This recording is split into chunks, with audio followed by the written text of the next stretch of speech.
बिस्मिल्लाहिर्रहमानिर्रहीम। अस्सलाम वालेकुम रहमतुल्लाहि व बरकातुहू। वेरी गुड मॉर्निंग, नमस्कार, आदाब। कुछ दिन पहले मुझे इस ग्रुप के बारे में पता चला था, युवा एकता ग्रुप के बारे में, और पहले मैंने इनको फेसबुक पे देखा, इनकी कुछ एक्टिविटीज़ इनकी जो है फेसबुक पे नज़र आई, तो मुझे बड़ा अच्छा लगा कि एक नौजवानों का एक ग्रुप ऐसा निकल के आया है जो समाज में तब्दीली चाहता है, कुछ परिवर्तन चाहता है समाज में। चूँकि हमारे समाज को अगर किसी चीज़ की ज़रूरत है तो एक परिवर्तन की ज़रूरत है। हम सबको बदलना होगा, हम सबको बदलना ही होगा, हमारे लिए और कोई चारा नहीं है। अगर हमें तरक्की करनी है तो हमें बदलना होगा। और वो बदलाव कहाँ से आता है? सबसे पहले मुझे अपने आप को बदलना है, तभी हम समाज को बदल सकेंगे। अगर हम समाज को कहते रहें कि समाज बदल जाए और हम खुद ना बदलें तो समाज नहीं बदल सकता।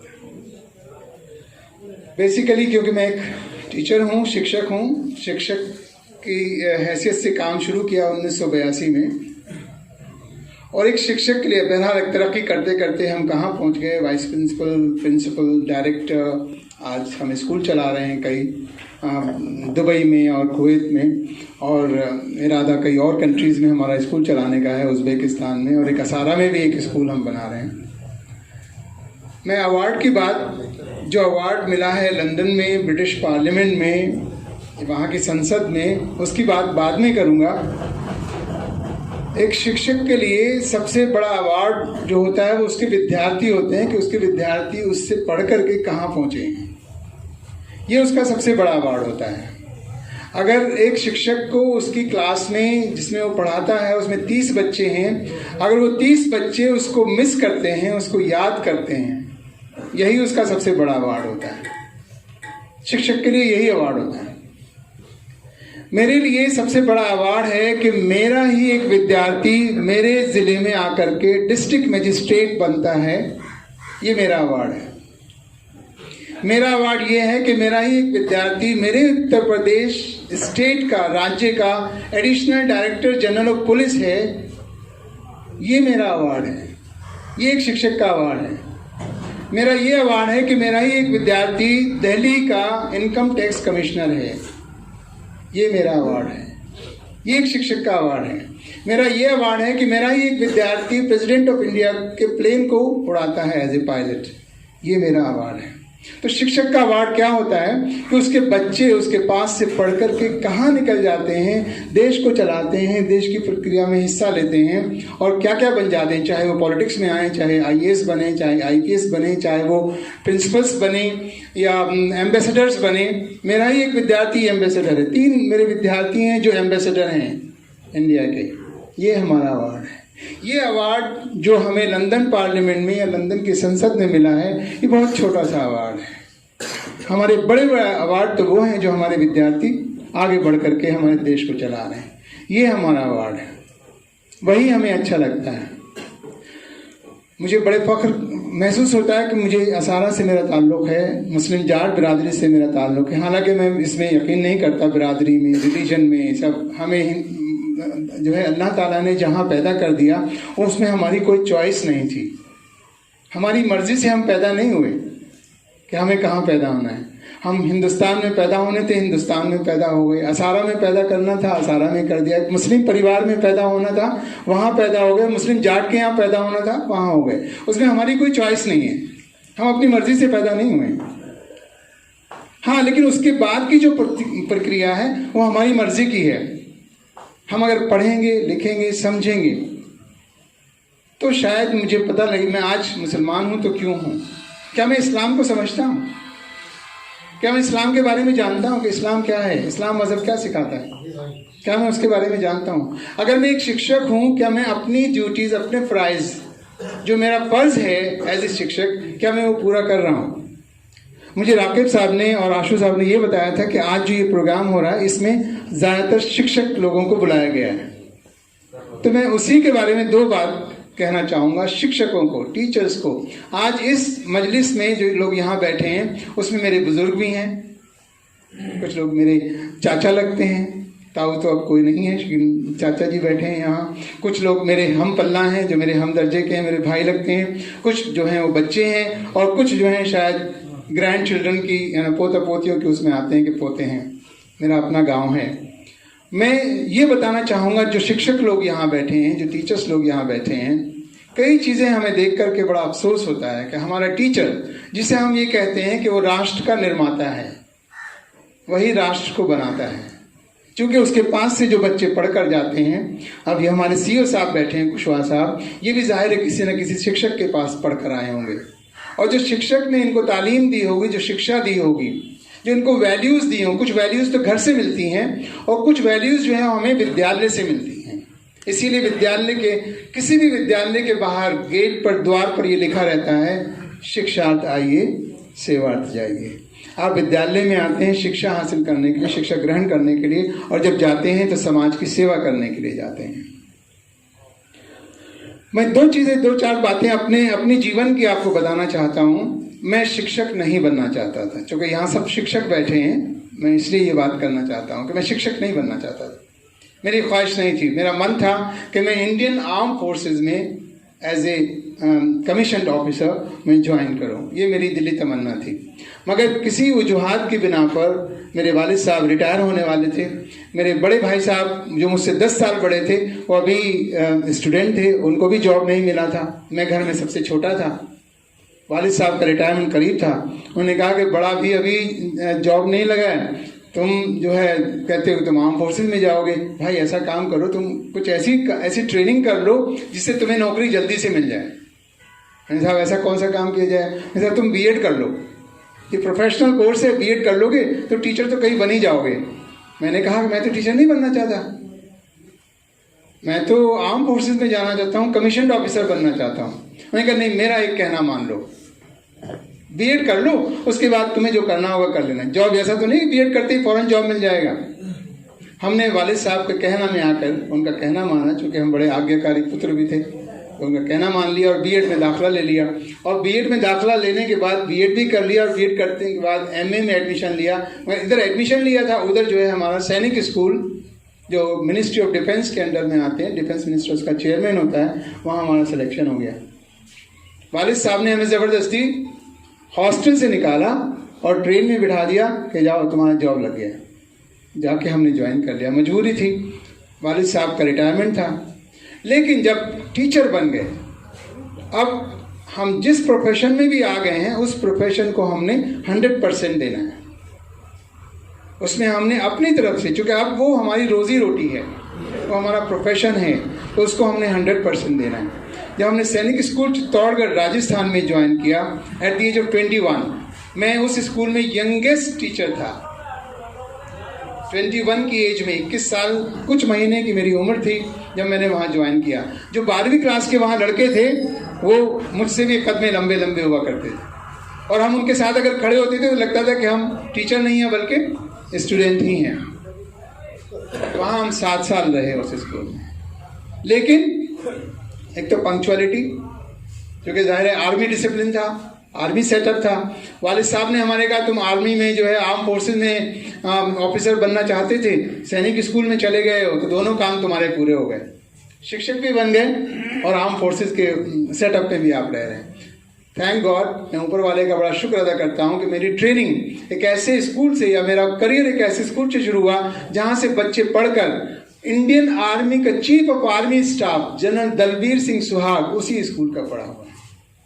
आपके बाबूलाल मीना साहब, आपके पीसी मीना साहब मेरे स्टूडेंट रहे, मेरे विद्यार्थी रहे, जो additional director general of police हैं यूपी में। प्रिंसिपल सेक्रेटरी बाबूलाल मीना साहब मेरे विद्यार्थी हैं। Income tax commissioner of Delhi Manoj Mehar साहब, वो मेरे स्टूडेंट हैं, मेरे विद्यार्थी हैं। तो ऐसे बहुत सारे विद्यार्थी हैं। तो मुझे बड़ा फख्र है कि मैंने टीचिंग जॉब ज्वाइन किया और एज ए टीचर मैंने अपना करियर शुरू किया। और लेकिन यहाँ तक पहुँचने में बड़ी मेहनत करनी पड़ी है। हमें 100% से ज़्यादा दिया है अपने करियर को। तो जो टीचर्स गांव में काम करते हैं, रूरल एरियाज में काम करते हैं, उनकी जिम्मेदारी और भी ज़्यादा बनती है, क्योंकि वो गांव के, हमारा जो मुल्क है वो गांव में बसता है। 80% आबादी, आज भी हमारे मुल्क की 80% आबादी जो है वो गांवों में बसती है। तो जो शिक्षक गांवों में काम कर रहे हैं उनकी जिम्मेदारी और भी ज़्यादा बनती है। और यकीन कीजिए गाँवों से जो बच्चे मैं इत्तेफाक की बात है, मैं असारा में पैदा हुआ हूँ, लेकिन असारा में मुझे पढ़ने का मौका नहीं मिला, मगर मैंने असारा को बहुत करीब से देखा है। छुट्टियाँ यहीं गुजारी हैं हमेशा, समर वेकेशन हो, विंटर वेकेशन हो, हमेशा छुट्टियाँ यहीं गुजारी हैं, तो बहुत करीब से देखा है। ये गांव, इस गांव को जितनी तरक्की करनी थी उतनी तरक्की इस गांव ने नहीं की। राकेश साहब कह रहे थे, या शायद आशु साहब, कि हम लोगों के पास पैसा तो है, सब कुछ है, लेकिन तरक्की कहाँ है? तरक्की तो नज़र आनी चाहिए ना। असारा में अगर कोई घुसता है तो उसको असारा में नंगे बच्चे घूमते हुए नजर आते हैं। ये असारा की बदकिस्मती है। हमारे पास स्कूल भी हैं, इंटर कॉलेज है, कितना पुराना, 1924 में जो कायम किया हमारे बाबा अजदाद दे के चले गए। यहाँ 3 प्राइमरी स्कूल, सरकारी स्कूल भी हैं, यहाँ प्राइवेट स्कूल्स भी हैं, उसके बावजूद असारा के बच्चे, नंगे बच्चे सड़कों पे घूमते नजर आते हैं। जो आप सुबह आइए 8 बजे गांव में घुस जाइए, आपको बच्चे सड़क पे नजर आएंगे। बच्चे नहीं होने चाहिए सड़क पे, वो स्कूल में होने चाहिए। वो बच्चे स्कूलों में नहीं होते, बल्कि गली मोहल्ले में नंगे घूम रहे होते हैं। 2006 में मैंने एक स्कूल शुरू किया था, रहीमिया मॉडल स्कूल के नाम से असारा में। असारा में जो हमारे आबाई घर हैं वो बंद हो चुके थे, उनमें ताला लग चुका था, मगर हमें लगा कि नहीं, ये ताले क्यों लगे हैं, इसमें कुछ ऐसा काम किया जाए जो गांव की भलाई का हो। मैंने स्कूल शुरू किया। सैयद हामिद साहब जो IAS ऑफिसर थे, बहुत सीनियर IAS ऑफिसर, जो अलीगढ़ मुस्लिम यूनिवर्सिटी के वाइस चांसलर रहे, इमरजेंसी के ज़माने में ज्वाइंट सेक्रेटरी होम रहे, उस शख्स को मैं लेकर आया असारा में, जो असारा बहुत पढ़े लिखे लोगों का गांव है। ये माना जाता है कि असारा हमारी बिरादरी का, ख़ास तौर से मुस्लिम जाट बिरादरी का सबसे ज़्यादा पढ़ा लिखा गांव जो है वो असारा है। उस गांव में जब मैं उन्हें लेकर आया 2006 में, जब प्रोग्राम शुरू हुआ तो आगे की लाइन में चंद नंगे बच्चे बैठे हुए थे। ये वो असारा गांव है जहां का हर घर में पढ़ा लिखा आदमी है। तो तरक्की कहाँ है? हमें फिक्र ही नहीं है, हमें बिल्कुल फिक्र, बस आबादी बढ़ाए जा रहे हैं। बड़ा फख्र महसूस करते हैं हम ये कहते हुए कि असारा जिला बागपत का सबसे बड़ा गांव है।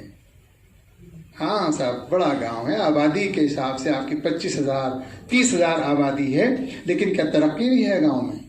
किसी भी रास्ते से, असारा के किसी भी रास्ते से आप घुस जाइए। आप क्यों नहीं सोचते कि आपको स्कूलों की भी जरूरत है? कोई दूसरा क्यों बना के देगा आपको स्कूल? आप शादी पे लाखों रुपया खर्च करते हैं, 10 लाख 15 लाख, कोई पाबंदी नहीं है। जमीन बेचकर आप शादी पे खर्च कर रहे हैं, मगर तालीम कौन सी चाहते हैं?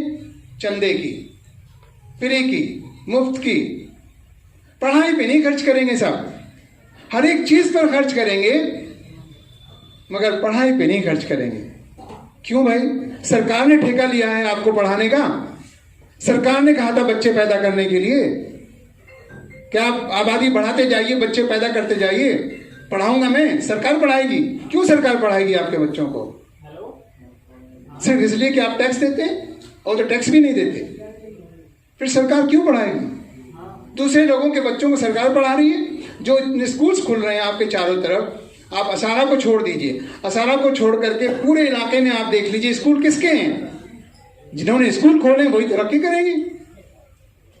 जब उन्होंने स्कूल खोले हैं, उनके बच्चे वहां पढ़ेंगे, वही तरक्की करेंगे। आप तो स्कूल खोलेंगे नहीं, आप तो सिर्फ बच्चे पैदा करेंगे, इसके अलावा तो आप कुछ करना नहीं है। आपने पढ़ाएगी सरकार आपके बच्चों को।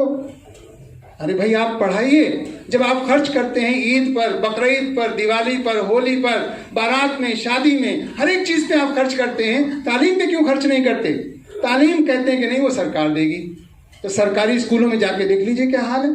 3 स्कूल हैं आपके बिल्कुल बराबर में स्कूल है, गांव में घुसते ही वहां स्कूल है, एक तीसरा स्कूल नदी पर है। आप जाके देख लीजिए, अगर कोई बच्चा आपको पढ़ते हुए नजर आ जाए, वहां टीचर्स नहीं होते। 250 बच्चों पे 2 टीचर होते हैं, 300 बच्चे हैं, 2 टीचर होते हैं, वहां पढ़ाई होगी? तो आप पढ़ाइए ना अपने बच्चों को। वहां आप खर्च नहीं करना चाहते। जहां आपको खर्च करना चाहिए वहां आप खर्च नहीं करना। ये खर्च नहीं है। तालीम के ऊपर जो खर्चा होता है वो खर्च नहीं होता, वो इन्वेस्टमेंट होता है, क्योंकि उसका आपको रिटर्न मिलता है। आपका बच्चा पढ़ेगा, बाहर निकलेगा, ऑफिसर बनेगा, आपके घर की तरक्की होगी, आपके गांव की तरक्की होगी, आपके खानदान की तरक्की होगी।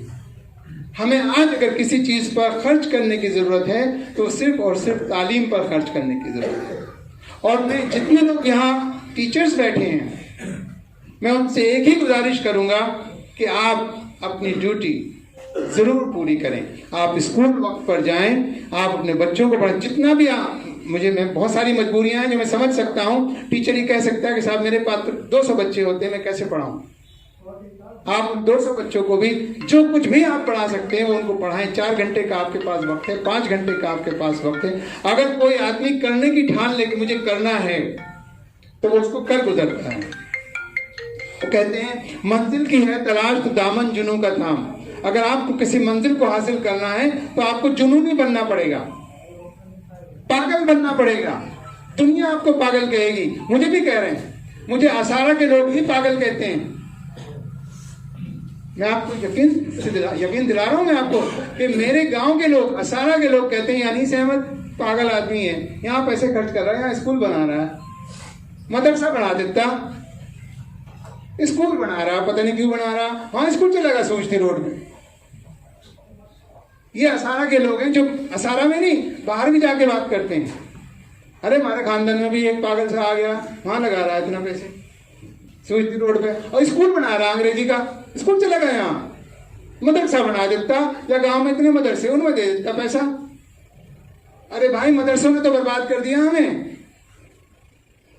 इन मदरसों ने तो हमारे बच्चों को, हमारे मुस्तकबिल को खराब कर दिया। इनको ना अरबी आती, जो मदरसे में बच्चे पढ़, मदरसों के अगेंस्ट नहीं हूं मैं, हमें दीनी तालीम भी देनी है बच्चों को, लेकिन दीनी तालीम देने के लिए जरूरी नहीं है मदरसा हो। जो स्कूल है उसमें भी दीनी तालीम दी जा सकती है। कौन मना कर रहा है आपको? किसने मना किया कि आप वहां दीनी तालीम नहीं दे सकते?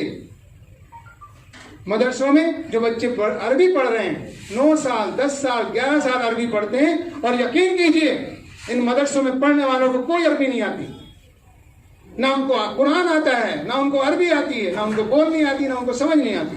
10-10 साल 12-12 साल वो उन मदरसों में पढ़ लेते हैं, उन्हें कुछ नहीं आता।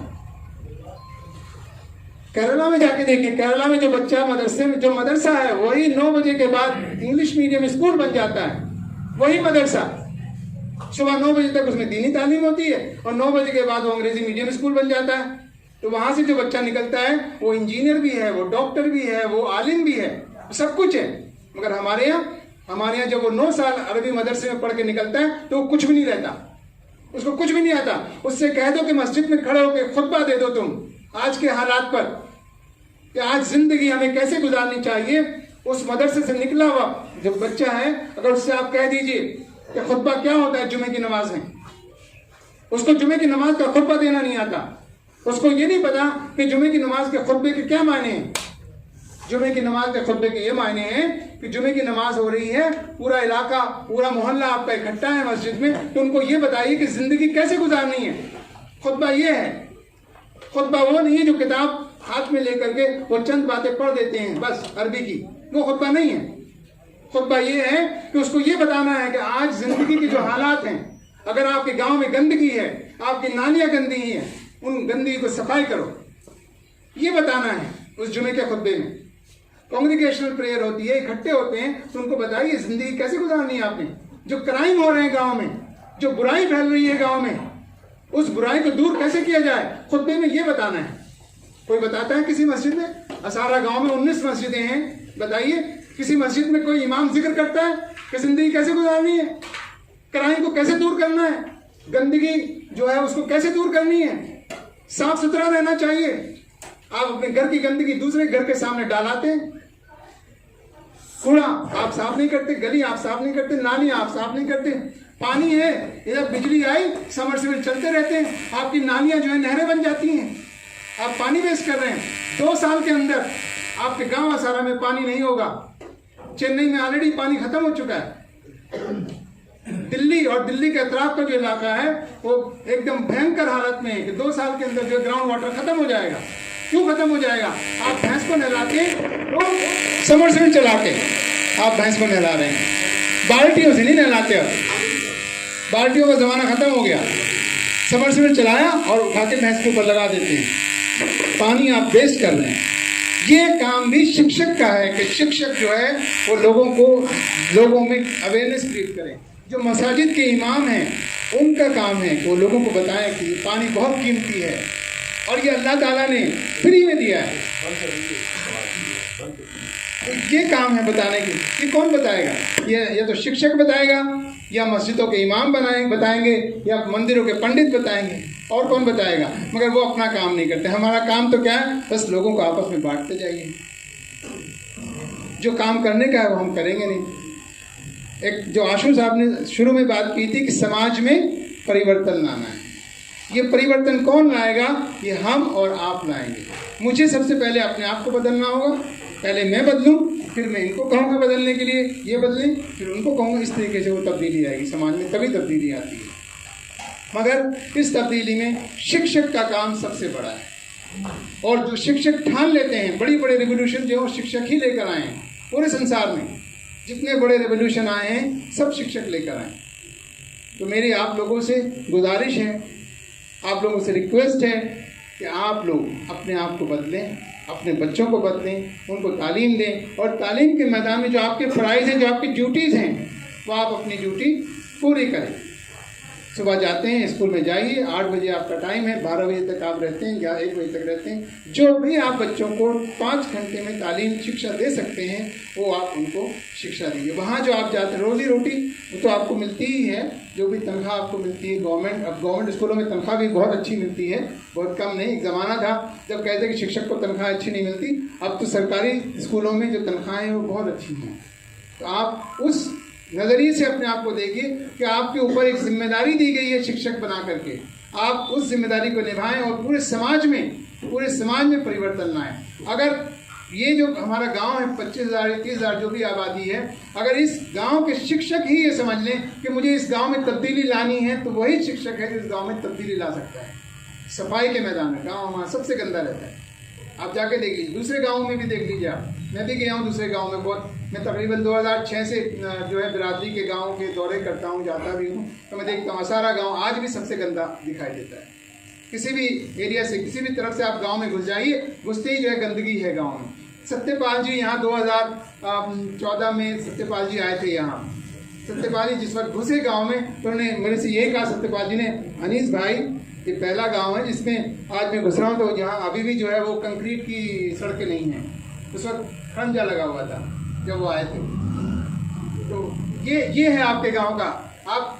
आपके अतराफ में आप देख लीजिए उन गांव में कितनी तरक्की हुई है। आपके यहाँ क्यों नहीं हो रही? क्योंकि कोई है नहीं, आपका कोई लीडर नहीं है, आपका कोई कायद नहीं है जो आपको बताए, जिसके पीछे आप चलें। यहाँ हर कोई लीडर है, हर घर में एक लीडर है, हर कोई अपना जो है ग्राम प्रधान भी बनना चाहता है, लेकिन गाँव के लिए करना कोई नहीं चाहता है। पैसा हमारे पास इतना है कि हम गांव का इलेक्शन लड़ते हैं तो 70 लाख 80 लाख रुपए खर्च करने के लिए तैयार होते हैं। सब कुछ करेंगे इलेक्शन लड़ने के लिए, ग्राम प्रधान बनने के लिए, लेकिन गांव की तरक्की नहीं करेंगे। तरक्की सिर्फ अपनी करें। तो हमें सबको मिलकर काम करना होगा। मेरी आप सबसे यही गुजारिश है, खासतौर से टीचर्स से, कि आप अच्छा काम करें, मेहनत करें, पंक्चुअल रहें। आपका स्कूल का टाइम है 7 बजे जाने का तो 7 बजे स्कूल पहुँचें, 1 बजे निकलने का तो 1 बजे निकलें। पंक्चुअलिटी, हार्ड वर्क, मेहनत, यही सब आपको अवार्ड देती है ज़िंदगी में। अगर आप मेहनत करेंगे तो एक न एक दिन आपको वही सब अवार्ड है। मैंने बताया ना एक टीचर के लिए क्या अवार्ड है। ये अवार्ड नहीं है कि मुझे ब्रिटिश पार्लियामेंट में बुला करके जो है मुझको एक अवार्ड दे दिया गया, ये अवार्ड नहीं है। अवार्ड वो है कि मेरे पास से पढ़कर जाने वाला बच्चा जो है वो कहाँ कहाँ किस किस ओहदे पर काम कर रहा है, वो मेरा अवार्ड है। मुझे खुशी होती है जब मैं अपने स्कूल में निकलता हूँ और अगर मेरा किंडरगार्टन का बच्चा आके मुझसे चिपट जाता है, मुझे प्यार करता है, वो मेरा अवार्ड है। वो मुझसे डरता नहीं है कि प्रिंसिपल साहब आ गए, डायरेक्टर साहब आ गए, वो डर के भागता नहीं है, नहीं, वो आके मुझे चिपक जाता है, मुझे हक करता है, वो मेरा अवार्ड है। इसलिए कि वो मुझसे प्यार करता है और मैं उस बच्चे से प्यार करता हूँ। यही शिक्षक का काम। और वो बच्चे एक ना एक दिन कुछ ना कुछ जरूर बन के निकलते हैं, वही देश को चलाते हैं, वही दुनिया को चलाते हैं, वही संसार को चलाते हैं। शिक्षक एक इतना बड़ा ओहदा है शिक्षक का। इसीलिए कहते हैं कि शिक्षक जो है, teacher is builder of a nation, वो राष्ट्र के निर्माता हैं। और तो राष्ट्र का निर्माता ऐसे ही नहीं बनता है। हम सबको मेहनत करनी पड़ेगी और अपने समाज में हमें मेहनत करनी पड़ेगी। मैं फिर एक बार युवा एकता जो ग्रुप है, मैं उनको मुबारकबाद देता हूँ कि ये बच्चे निकल के आए हैं, बहुत अच्छी पॉजिटिव सोच के साथ निकल के आए हैं और समाज में काम कर रहे हैं। मैं एक बार फिर आप सबको धन्यवाद भी देता हूँ और आप सबको मुबारकबाद समझता हूँ। Thank you. है।